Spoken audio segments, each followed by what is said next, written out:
Alors dans cette nouvelle vidéo, la quatrième sur la dynamique, on va voir donc dans le principe fondamental de la dynamique le cas particulier de la statique.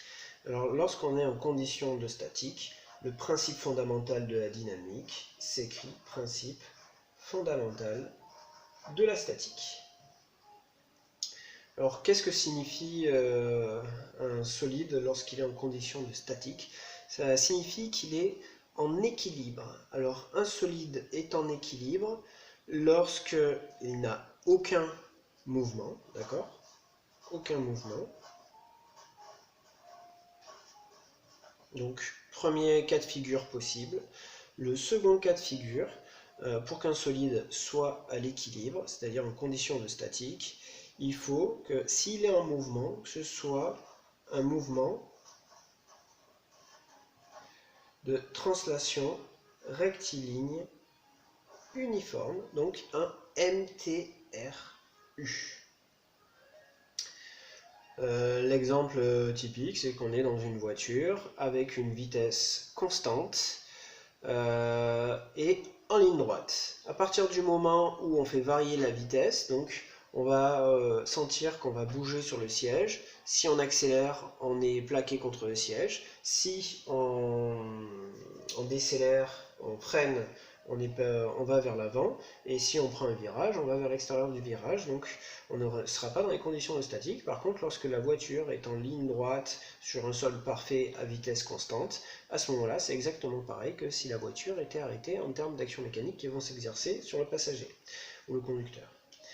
Alors dans ce cas, là, on va avoir les deux équations, donc le théorème de la résultante,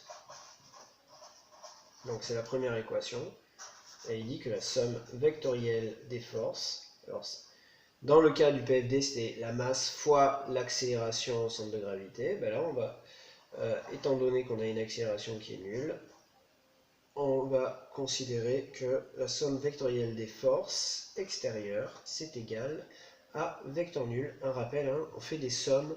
À ce stade-là, on a une équation vectorielle. Donc, on somme les forces et on aura des moins potentiellement lorsque l'on projettera suivant x, suivant y ou suivant z. Ensuite, étant donné qu'une action mécanique, ce n'est pas seulement une force, une résultante, mais c'est aussi un moment. Donc, on a le théorème du moment. Et le théorème du moment, il va s'écrire comme étant somme des moments des actions mécaniques extérieures est égale à vecteur nul. Donc toujours pareil, c'est une somme de moments, de vecteurs moments. D'accord? Et un moment, en fait, on doit toujours une somme de moments, on doit toujours l'exprimer au même point. Alors, dans le cas du principe fondamental de la dynamique, c'était obligatoirement le centre de gravité. Ici, c'est n'importe quel point. Donc, on peut l'exprimer en A, en B, en C ou en G, si ça nous chante. Mais en tout cas, voilà, on a la liberté de choisir notre point d'expression dans le cas uniquement du principe fondamental de la statique. En dynamique, c'est obligatoirement au centre de gravité. Donc ça, c'est la seconde équation ici qui s'inscrit. On se rend compte que le terme de droite ici, c'était masse fois l'accélération. Donc on peut considérer qu'on n'a aucun mouvement, donc l'accélération nulle, donc ça c'est valable. On est en MTRU, donc on a une accélération qui est bien nulle, une accélération linéaire qui est bien nulle. Et dernier point, c'est qu'on a une masse négligeable sur le solide, bien entendu, qu'on a isolé. Donc ça, ce sont les conditions pour être dans le cas du principe fondamental de la statique.